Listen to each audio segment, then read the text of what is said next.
Hey everyone, it's Tuesday and welcome to the new vlog. We're starting off the vlog a little bit differently today because I have today and tomorrow off from work. So instead of having to just start the vlog and then hop right into work, I am doing some other things today. I've already done some cleaning in the house this morning. I've started a load of laundry and now I'm going to sit down and do some reading. I do think either today or tomorrow I'm going to go to Target, but I don't know when. I might focus on getting all the laundry done today and then use my last day of vacation to run to Target and do some funner things. But I will keep you updated. I do want to really quickly show you what I'm reading this week. I've got a lot of stuff, so I think I'm going to be bouncing between some of the books as I read them. So let me tell you about it. Okay, so first up we have The Frozen River by Ariel Lawhon. I started this in my last week's vlog. I'm only 43 pages in, but I'm really enjoying it. It's about a murder that takes place in 1780 something in Maine. A body is found in the Kennebunk River, entombed in the ice. And our main character, Martha Ballard, is a midwife who investigates the murder on her own, and she has to determine where her loyalties lie because the victim is actually one of the accused men who sexually assaulted the pastor's wife just a few months ago. So it's very there's a lot going on. So far I'm really enjoying it, but I had wanted to read it by yesterday so that I could participate in the book club pick for my friend Kayla's podcast, but I didn't finish it. So while I definitely want to read this this week, I have some other priorities that I want to get read before the end of February. So I might pause this for just a little bit so that I can read these next two books. So this is Riot Baby by Tochi Onyebuchi. So in this story, Ella is able to see the future, and when her brother is incarcerated, she has to decide what she is going to do, if she's going to watch her brother suffer, while she also has to deal with the powers that could potentially wreck their worlds. It's supposed to be a look in this dystopian future at the family dynamics of this Black family. It's short. It's one of my 24 and 2024 books. So I'd really like to get this read by the end of February, which I definitely think I could do since it is very short. I've had this for so long. I really want to read it. And so we're making this a priority. And then we have Claire Legrand's Crown of Ivy and Glass. This is actually my challenge book for the Bookish Swifties book club, and the challenges don't count unless you read it in the month that the challenge was set. So I only have until tomorrow to read this for it to count, and it's pretty thick, but I think it's more of a romantic-y leaning fantasy, so I think I could get it read if I really dedicated my time to it.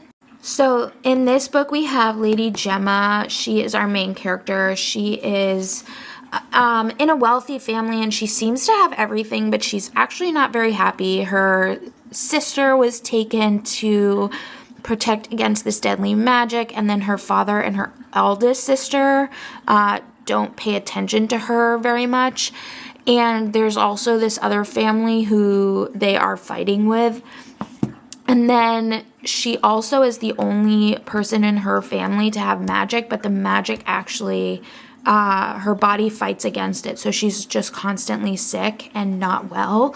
And then she meets our other main character, who I believe is going to be the love interest. His name is Talon, and his family, they made a deal with a demon, and so they are cursed, and he is trying to break that curse. And so the two of them work together she says that she'll help him break the curse if he can help her destroy this family. And yeah, that's a really basic premise from what I can remember as I'm trying to summarize. But so these are the books that I'm hoping to read this week. It's a lot, but I do want to read these two in the next 48 hours. So luckily, I have the days off so I can really focus on reading. So let's get to it.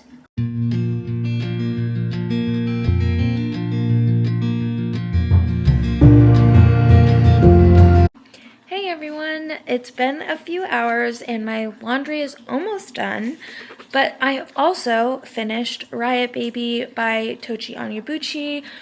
This is a very short novel, under 200 pages, about Ella, who has this power called the Thing, and her brother Kev, who ends up getting sentenced to prison in Rikers, and his journey through Rikers. And it also focuses a lot about the anger around the injustices that Black people face in America specifically. So it is unflinching, it does not pull any punches, it's very uncomfortable at times, and it's supposed to be uncomfortable at times. And it's a interesting blend between fantasy and reality, and also like this dystopian reality that doesn't seem too far off from what's possible from happening. So those were all things that, like, I hate to use the word enjoy because it's like, did I really enjoy a book that was like really uncomfortable and focusing on the injustices and the racism in America? No, but I do think it's a really important read, and at under 200 pages, I think that everybody should read it. I will say that there were some things that I didn't love.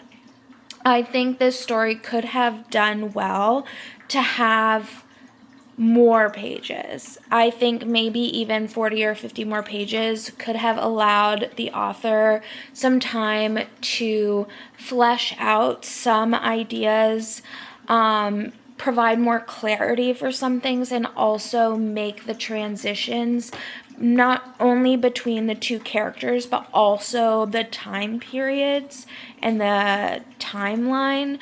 And I think it would have made a little bit more sense. For example, we have Ella,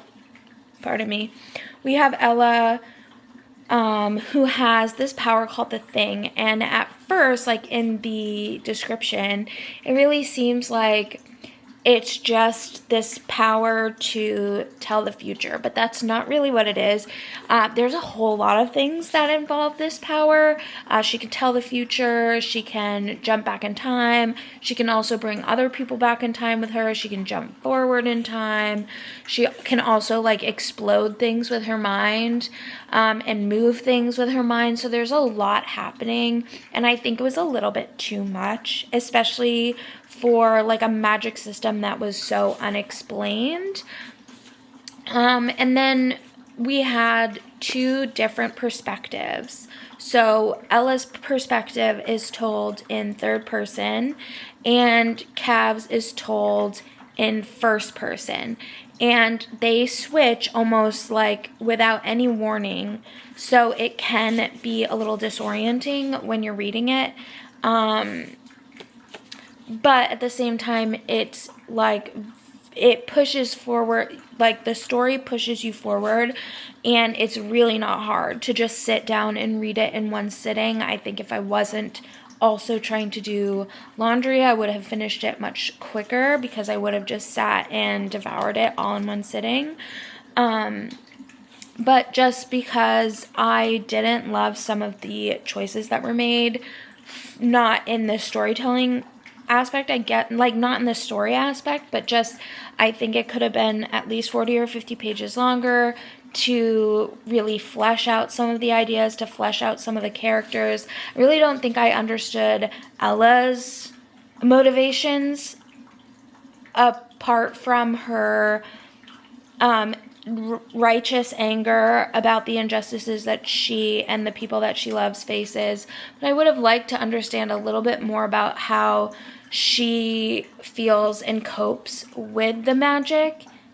And not, like, it didn't have to be, like, super drawn out, but I really didn't, like, she has all these powers, and I don't understand how she's living her life and how it's affecting her life other than this surge to, like, learn everything about everything that's ever happened that's fueling this righteous anger. And then with Kev, I think time jumped so quickly. There were times in here that I would have really liked to see more of his and Ella's relationship. There are times when he's scared of her. There are times when he's angry with her. And I just would have liked to see those relationships more drawn out. So I think I'm going to give it a 3.5 star. But I'm glad I read it. And then, so it is time to start A Crown of Ivy and Glass. My mom is supposed to be coming tonight to hang out for a little bit. I think we're going to be doing dinner. So I'm just kind of hanging out until that happens. I've done the laundry that I'm going to get done today done. So I can just spend my time dedicated to this because we need to finish this by tomorrow at midnight. Or no, because it's a leap year, so technically I have until Thursday to read it. So I think I can definitely get it done between today, tomorrow, and then Thursday, but I want to make some good progress in this and then maybe play some Baldur's Gate tonight. But I will keep you posted. Also, my fingernail polish matches. I have to redo it, but that's pretty cool. I like it when that happens. Anyway, I'm going to stop blabbering on now, and I'll check in later.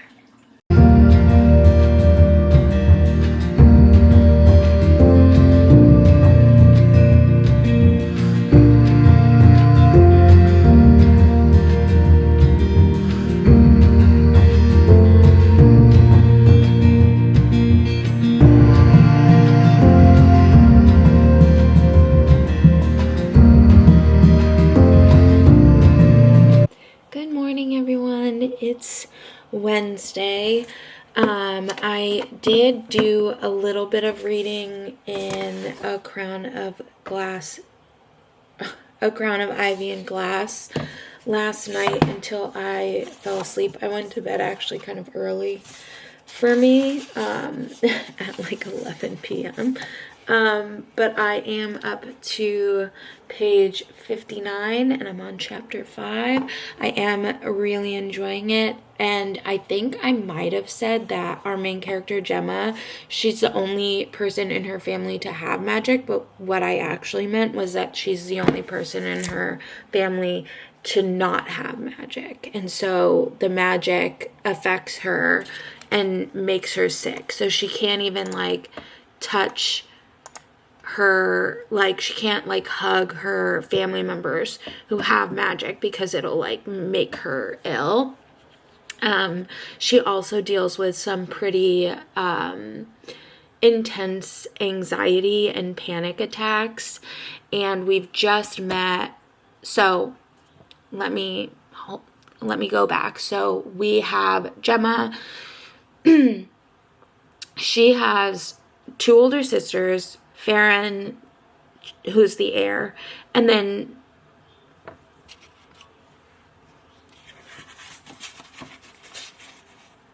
Mara, who is the middle child, and then she's the youngest.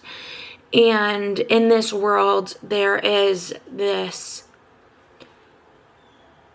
mist that's magical, and there are these people called the Roses, and the Roses fight they're able to fight in the mist against any kind of intruders who are trying to come into this kingdom, and they either kill them or send them back to where they came from.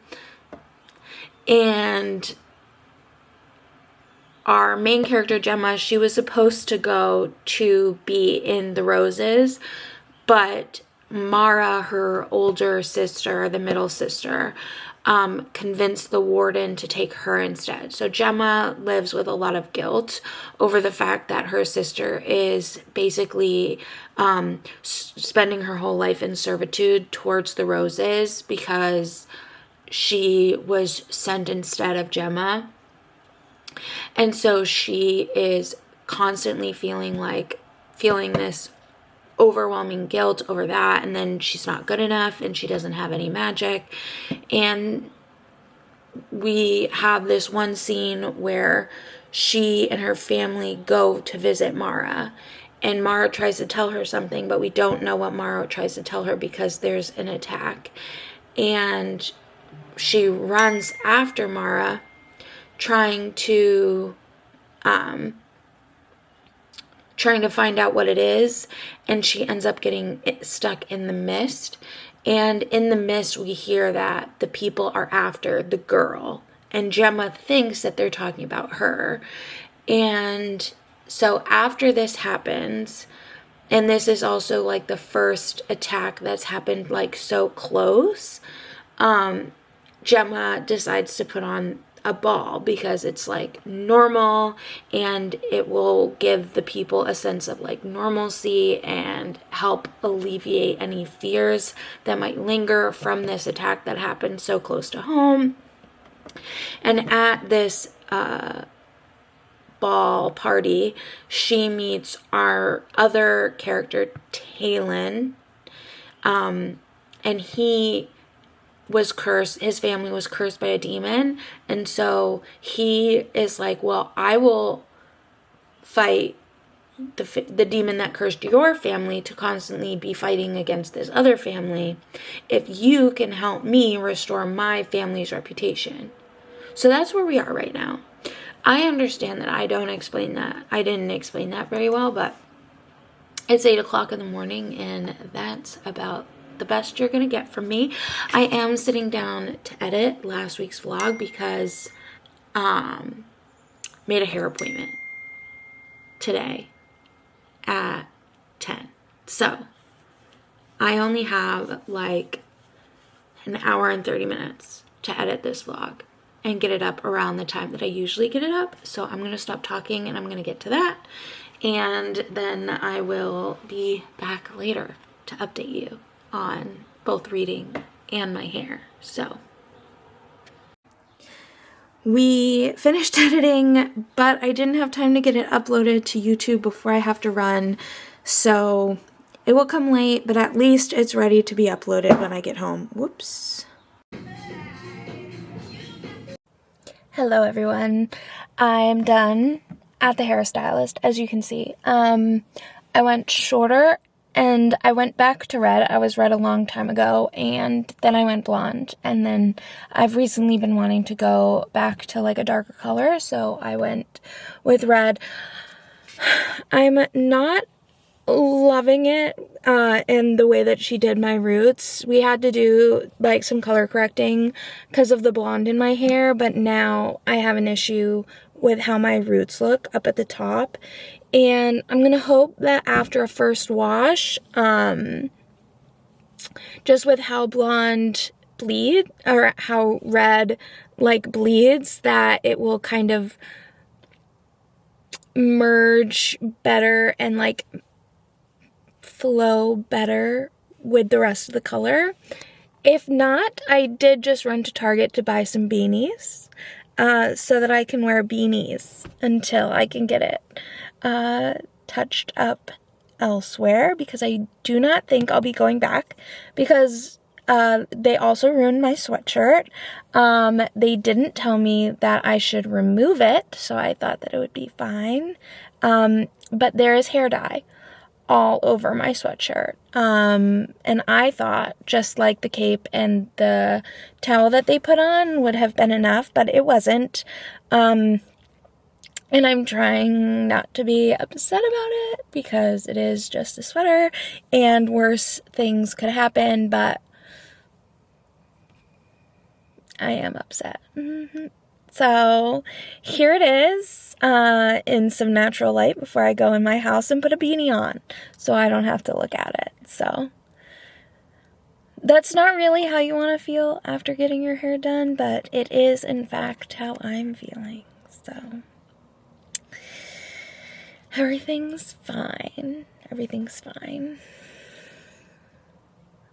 Hey friends. So it's much later, as you can see, from the light out, or lack of light. But I got home, I finished uploading my vlog from last week, and I washed my sweater, and fingers crossed the stains have come out. They look good when I took them out of the washer, and so now I have it line drying, and I'm not looking until tomorrow when it's like really dry. But when it was wet, I couldn't see any more of the stain, and when there was the stain, I could see it when it was wet. So fingers crossed, the stain has come out. Then I was FaceTiming with Charlotte for a good long time, and then I ate dinner and I watched Buffy. I also did some cleaning. So I've just been doing some random things. It's like 8 o'clock now, and I am going to sit down and do some good reading in this. I'd like to read maybe 150 pages tonight, because I do need to finish it by tomorrow. So I have a feeling there's going to be some long nights, but I have been falling asleep early since Charlotte's been gone, and then waking up early, so maybe worst case scenario, I fall asleep and then I wake up early tomorrow, and before work I can do some reading, because I do have to go back to work tomorrow, unfortunately.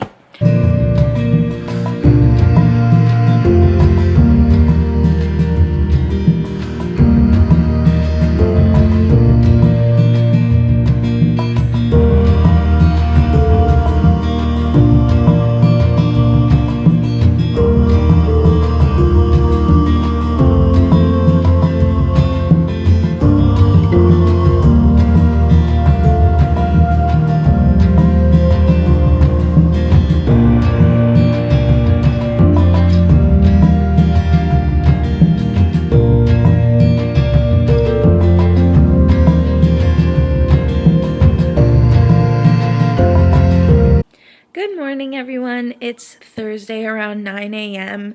I've been up for about an hour and I've been reading, and I'm about to eat some breakfast, but I thought that I would go ahead and give you a little reading update. So I have made quite a bit of progress in A Crown of Ivy and Glass last night and this morning. I think it's possible that I could finish the book today. Like, I need to be able to count it towards one of the challenges for the Bookish Swifties book club. But I'm not super confident. So while it's possible, I don't know if it's going to happen, but I am going to try. So we have learned a lot, obviously, in the 200 and something pages that I've read so far.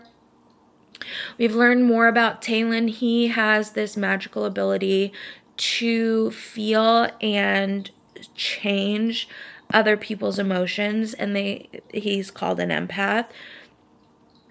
And he is offering his ability to do that to our main character, Gemma, as part of this deal that they've made with each other, because she struggles with chronic illness and chronic pain. And so he is able to relieve her of that pain, or at least like mask it and hide it for a little while.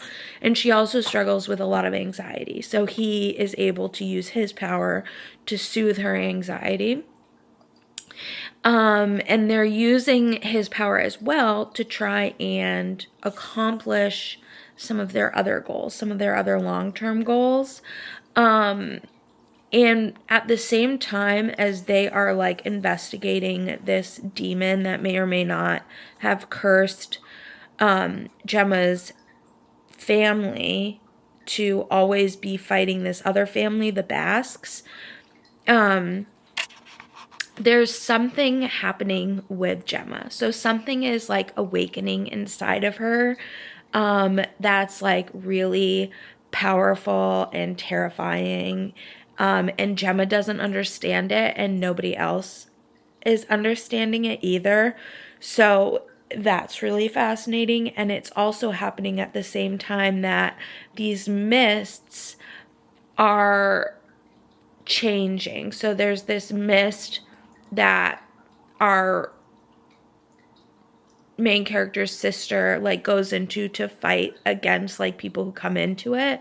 And I think the mist is there to like protect the people, but it seems to be doing something else that it's not supposed to be doing. Like strange things are happening.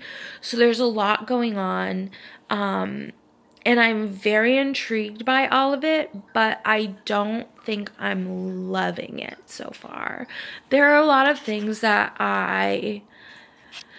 this is our author's first adult novel. She's written two other a YA trilogy, which I haven't read yet. And then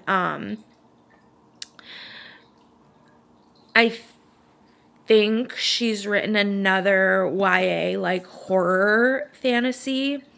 And I did really like the like horror kind of story that she wrote. And this definitely has some of those like creepy horror, body horror vibes from that other book. I think it was Sock Kill Girls, but I'll check and confirm. So I am really liking the atmosphere that's been building, but some of the writing choices, like the characters, their relationship with each other, I'm like trying to figure out how to like put my finger on what I'm feeling, but I don't love it so far. And hopefully I'll have like a better understanding of what I'm not loving. By the time I finish it, maybe I'll have thought of like words that can describe it, but it seems like very fast, but I think there's a reason for that. Like, I think all of it will make sense, like, as I read more, and that's me giving some credit to the author, like, giving the author a chance to, like, prove me right. But I feel like there's a reason for it, especially with the type of magic that is happening in the book and all the weird things that are going on. I also don't trust our love interest. I don't trust Talon, and it's not necessarily because that he can control emotions, but there's something about him and the way that he interacts with Gemma, and the way he always seems to be like where it always seems to be very convenient, and I don't trust him. And she has a friend who also doesn't trust him, and she's choosing to trust him over this lifelong friend. And, like, red flags. Like, girl, you have to trust your friends. I promise your friend is not, like, trying to ruin your life by taking away this guy who's, like, really hot. But it is very frustrating to listen to it and be like, girl, listen to your friends. But anyway, that's my update. I'm going to keep reading. Hopefully I'll be able to finish it by the end of the day. And Charlotte comes home today, which is very exciting. I do have to work today, which is probably a good thing because then I can like be distracted instead of like constantly just like watching the plane, you know. So I'll be busy. But but working does take away from my reading time, which is disappointing, but it is what it is. I have to work so I can get money so that I can go buy all of the books that I like to buy. So, you know, it's a self-fulfilling prophecy, I guess. So it is what it is, but I'm going to spend the next few hours before work reading, and I'm going to eat my bagel. So I'll check in later. Bye. Hey everyone. I've been doing quite a bit of reading. I'm now on page 348, and there's a lot of things going on that just happened like very rapidly. And I'm very intrigued as to where it's going now. I literally have no clue where this is going right now. And I only have 200 pages left. So it seems like, and I know that this is the first book in a series, but it seems like there's a lot that needs to get wrapped up by the end of the book. And I don't know how that's going to happen. But I do have to put it down now because I do have to go get ready for work. But I'm feeling a little more confident about my ability to finish it tonight. I suspect when Charlotte gets home, she'll be tired. So we might be able to watch like our episode of Vanderpump Rules because I didn't watch it while she was gone. But I imagine she'll want to go to bed earlier. So when she goes to bed, maybe I'll finish it. I have until midnight. So fingers crossed. Hey everyone, it's Friday, March 1st, which means it's time to pick our TBR for the month. And I am on my first break from work, so I figured I'd do that really quick. And then when I'm on my lunch or when I get out of work, I'll do a quick update about a crown of ivy and glass, because I did finish it last night with 5 minutes to spare. So I am feeling pretty accomplished that I finished that. But anyway, the first thing we're going to do is we're going to pick our little grab bag book. Hopefully it will fit in the theme for the challenge this month for the Bookish Swifties Club. But we are kind of locked into whatever this chooses for us. All right, so we have She and Her Cat. Will it load?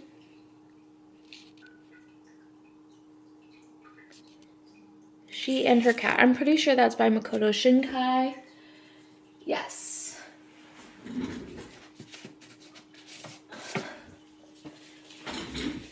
She and Her Cat by Makoto Shinkai. Makoto Shinkai is one of my favorite directors. I love his films. Your Name, Weathering with You, A Garden of Words.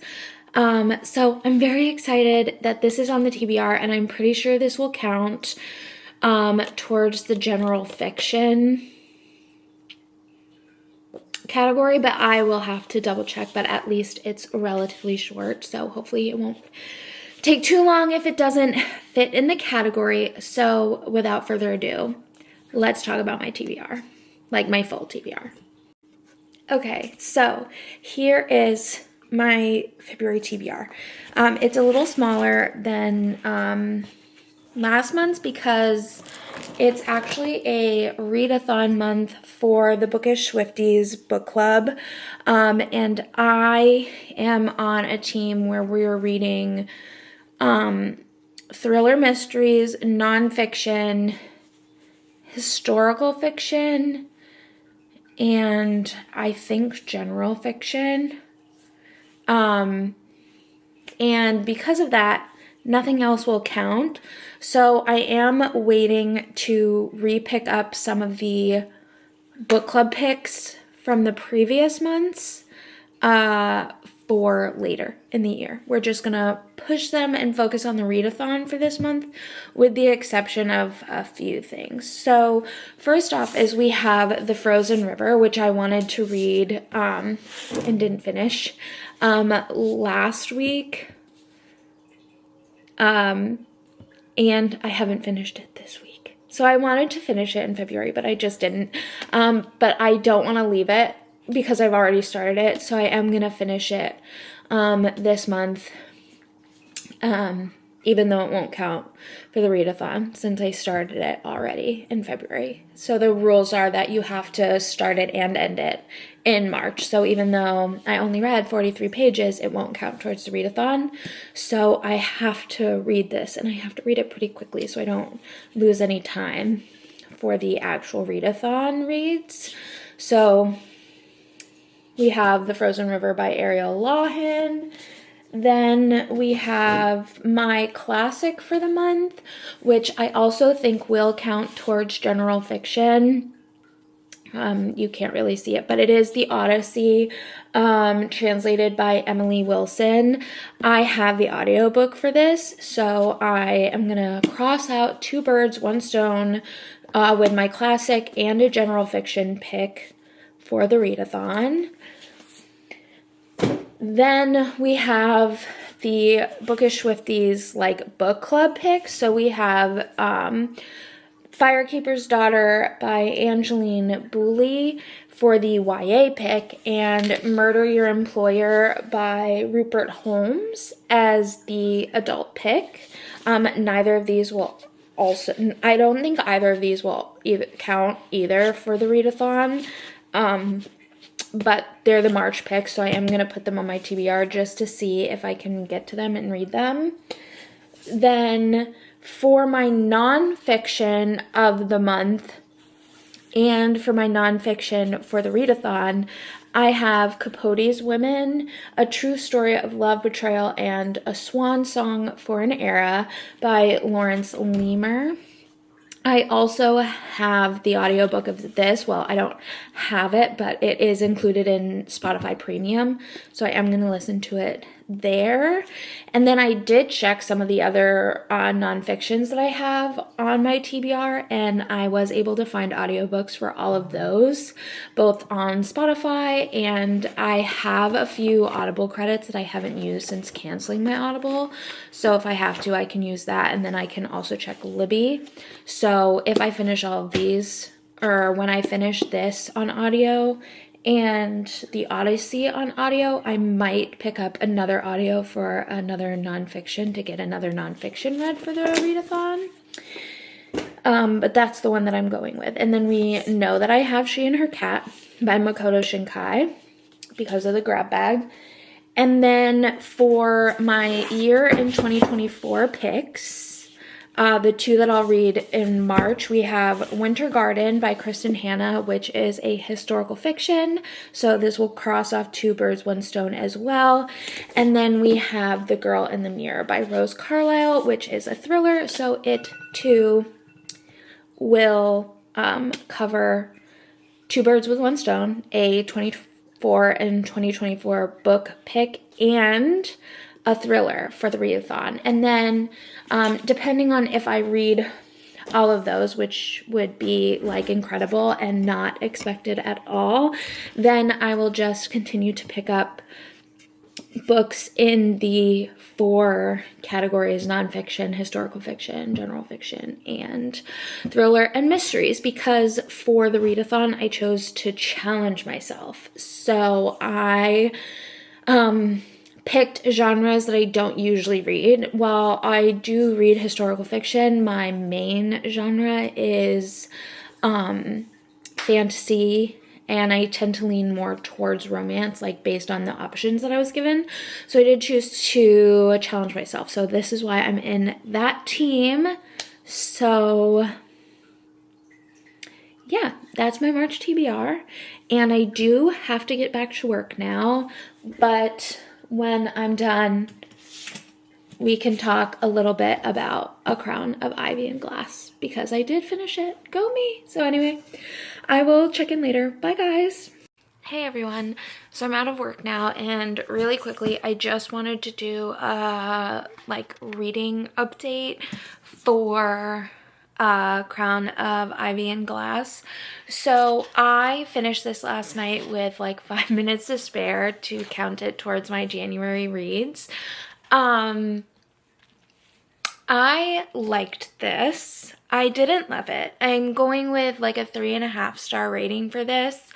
I was actually kind of disappointed with it because it was pitched as like a Bridgerton meets ACOTAR book, and I just didn't really feel that from this. The world building was really fascinating, really well done. The writing itself was really good and it had me drawn in. I didn't have any issues with like the mechanics of the writing or the world building or anything like that. My issue was really with the plot. It kind of felt like there were moments where it kind of jumped the shark and I didn't understand where it was going, and like sometimes that works and it can be pulled off. But I felt like there were so many moments where there was some kind of set plot that was happening and then we took it in a completely different direction. And that got to be confusing and a little bit annoying towards the end. I also didn't feel like the characters really went through that much change or growth or had any real good development, and I don't know if that was just these two particular main characters for this first book, but it was lacking for them. And while these were really unlikable characters, I don't really have an issue with a character being unlikable, but there needs to be some kind of character development or character growth, and it doesn't even have to be like, well, now I like them. But I do expect there to be something, and it just felt like that was lacking. I did believe the romance of it for the most part, and there was some spice in here, and I don't think it was the best spice I've ever read, but I didn't have like any issues with it. And luckily it wasn't like drawn out or anything, so it was pretty quick when it was happening. I will say that where this book shines is its secondary characters, and based on Goodreads, the next book is kind of taking like a Bridgerton route, where the next book, or like other romance series books, where the next book is one of the sisters is the main character, and that relationship I am very invested in. I think I already know where it's going. And I am thrilled to get more of them because I am way more interested in that secondary character and that relationship than I was in this one. So even though I didn't love this one, I will definitely continue on with the series with the next book. Hopefully that one doesn't disappoint because I'm very excited for that one. While I was working, I did start listening to Capote's Women, A True Story of Love, Betrayal, and a Swan Song for an Era. I'm listening through Spotify because they give you like 15 hours in your premium subscription. So I started listening to this. I am thoroughly enjoying it. I'm liking the author. And what's fascinating, or I should tell you what this is about. So essentially this is about Truman Capote, the author. He had a bunch of women that he was very close with, who he called his swans. And these women, he was their confidant. He was so close with them.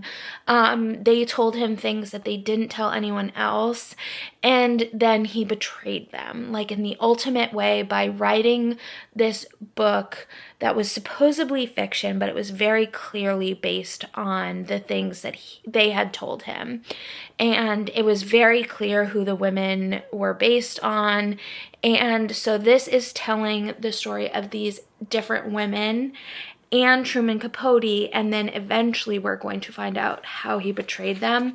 But what's fascinating so far is that the first few chapters were about what was her name? Barbara Babe Pally, or Paley. And then the next woman that we're learning about is Nancy Slim Gross.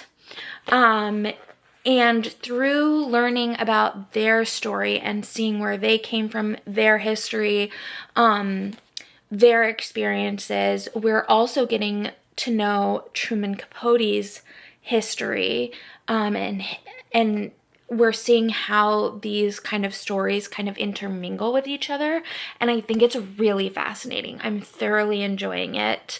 I listened to a few hours of it. It was a 10-hour audiobook, and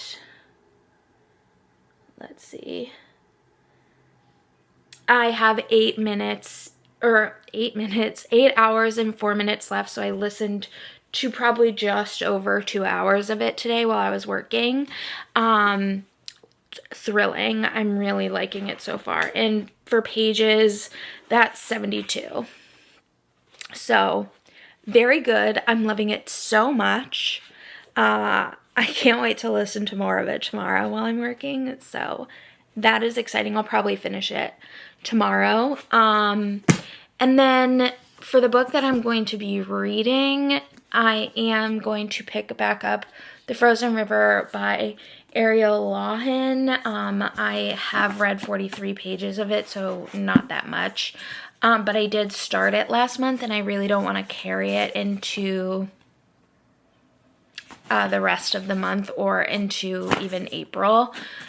But anyway, I'm going to start reading this and relax with midnight until Charlotte gets home.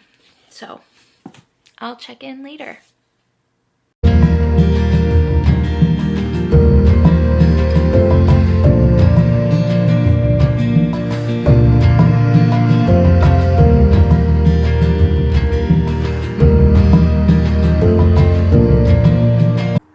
I haven't done any check-ins yet today, but I got myself some Legos, and me and Will are gonna put these together and watch Howl's Moving Castle.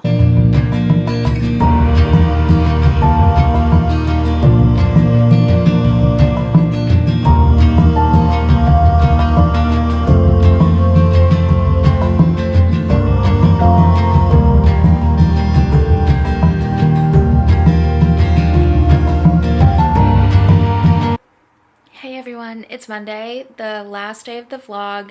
Apparently my camera battery is dying, so I do have to rush to charge that. But I just wanted to do a quick update. I haven't done much reading since I finished A Crown of Ivy and Glass. I have been doing a little bit of listening to Capote's Women, and I've been listening this morning. So I am on page 149 of this, and I am really enjoying it so far, though I don't have much more to say other than what I said about it previously, so I won't like blather on. I am still reading The Frozen River, but I haven't read any more of it since I told you I had read 43 pages. It wasn't a day for reading yesterday. We did some, again, I didn't check in, so Will got home from his dad's house. We went over to the mall. We got him some stuff from the mall. We got Charlotte some stuff from the mall. I got the Lego flowers, which I did build. And then I did my, it was hair wash day. So I've done that already today. So I have some cleaning that I want to get done today around the house, so I'm going to listen to Capote's Women while I do that, and then I'll probably sit down and read some of The Frozen River. So I will keep you all posted on how things go today, and yeah. I know I haven't updated in a while, but it's because we got a new couch. So it wasn't supposed to get delivered until tomorrow, but it arrived today. So we set it up. And it's not the best couch, but it's a couch. It's better than that couch, which is broken. And I don't know what I'm going to do with it. So right now we just have 2 couches in the apartment, but it's okay. It's okay. I also did finish Capote's Women. And I think I'm going to go with a 4-star, but I'll do like a more in-depth update in a little bit, maybe, or tomorrow, because my camera is about to die. So hey everyone, it's me. We're wrapping up the vlog. It's Tuesday afternoon, and I just want to do a quick wrap up of everything that I read before we move on to next week's vlog. So the first book that I finished for the vlog was Riot Baby by Tochi Onyebuchi. I gave this 3.5 stars. It's a super quick read. I wouldn't say it's an easy read, but it is a quick read, and I think it's an important read. But it wasn't everything that I was hoping for. I think it could have been better if it was like 50 pages longer, just to kind of really flesh out some of the ideas and the characters of the book. But overall, I would recommend this. And then the next book that I read was A Crown of Ivy and Glass by Claire Legrand, or Legrand, I'm not sure. This one was also a 3.5 star rating. I really enjoyed it. It was kind of pitched as a ACOTAR meets Bridgerton book, and I don't think it quite lived up to all of that hype, but I did like it. I did have fun. I was really invested in the story and the world building, but I think the characters and the character relationships were where it kind of struggled, though I am really excited to pick up the second book because it is taking on a more Bridgerton style for a series where it's focusing on a different relationship in the second book, and that second relationship I'm much more excited about. So I have high hopes for the second one, but this one was just a 3.5 star read, though I did have fun and I would recommend it if you're like in the mood for like a Bridgerton ACOTAR type of vibe. And then the last book that I read was Capote's Women by Lawrence Leamer. This was for my first book for the Bookish Swifties readathon in March. This is about Truman Capote and how he betrayed his swans, or some of his best friends in life. I listened to this on audiobook. I gave it a 4-star. I thought it was really fascinating and really intriguing, and I loved the way that it was set up so that you learned about each of the individual swans, and then you kind of learned how he betrayed them later on in the book. This is apparently, this is the new season for Feud on Hulu, so I do think that I'm going to watch the show because I really, really enjoyed this, and I would highly recommend it if you're wanting to read more nonfiction. This was really enjoyable, so those were the books I read this week. I am really happy with the amount of books that I read. So that's gonna be the end of the vlog, and I will see you in my next one. Bye.